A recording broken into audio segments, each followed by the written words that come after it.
Hi, hello mga kasangkay. So, our chicken is hatching. Yeah, char lang. Our chicken ni kasangkay is hatching. Kasangkay yung manok mo ng itlog. Madami na yan. Nilalaga ko araw-araw yung itlog niyan. Pampatalino daw. Talaga. Mga kasangkay. Pampatalino yun. Ayan. O, diba? Eh, isasabay natin yan dyan, oh. Siya na yung next para dyan. Yan, oh. Yan, next siya dyan. Yan. Siya yung next. Yan mga kasangkay. O, diba? Or ano, mixed version. So, diba?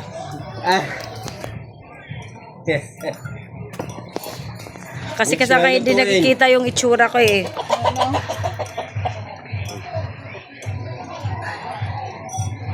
Humok na feeling mo. Humok na eh, pero paano na na ako pa inang... Oo. Sen mga kasangkay. Si mama kay ano, kay Hado. Sugat kay ano. Itan ko. So yun mga kasangkay. So very bright. Bright house.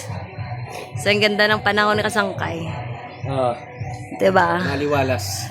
While cooking under the sakay. So, ayan, mamaya mga kasangkay ay magbibidyoke naman tayo. Tapos mga kasangkay, so sa video Dahil nasa magandang ano ngayon. panahon. Videoke tayo ngayon.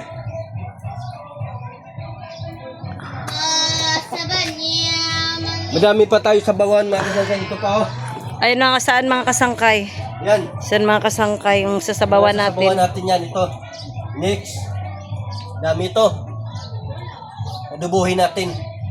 Naririnig kanila kasangkay, hindi sila umimik. Pag-adobo na to.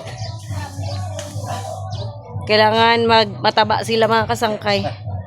Ay mga kasangkay, you can hold it until it will, kasangkay, 3 minutes. Ayos, good. Ayun, malapit na. Ayan, ayan. Ayan, isa-isa yan sila mga kasangkay ha. Ayan, ayan. Ayan, mga alaga yan ni kasangkay. So, siyempre ay mahirap din mag-alaga ng mga ganito. Kasi ay dakras ano. Kapag madami ay madakras pala sa pira ito. Kasi yung pagkain nila ay ay talagang binibili ko. Binibili ni kasangkay. Kaya hindi lang ito mga kasangkay, madami yan hanggang doon. Madami ito. Hindi sila marunong maghanap ng pagkain. Yung mga inaalagaan palang chicken mga kasangkay, mga manok nga inaalagaan ay hindi pala marunong maghanap ng pagkain kapag malalaki mo nang pinalayaw-layaw. Talaga hindi sila marunong mga kasangkay, aasa na lang sa ibibigay mo, sa ilalagay mo dyan sa kainan nila. Ayun, ay talagang aasa na lang sila. So mga tamad sila.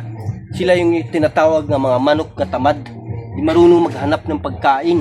Umaasa na lang talaga kay kasangkay. Ano? So yun no?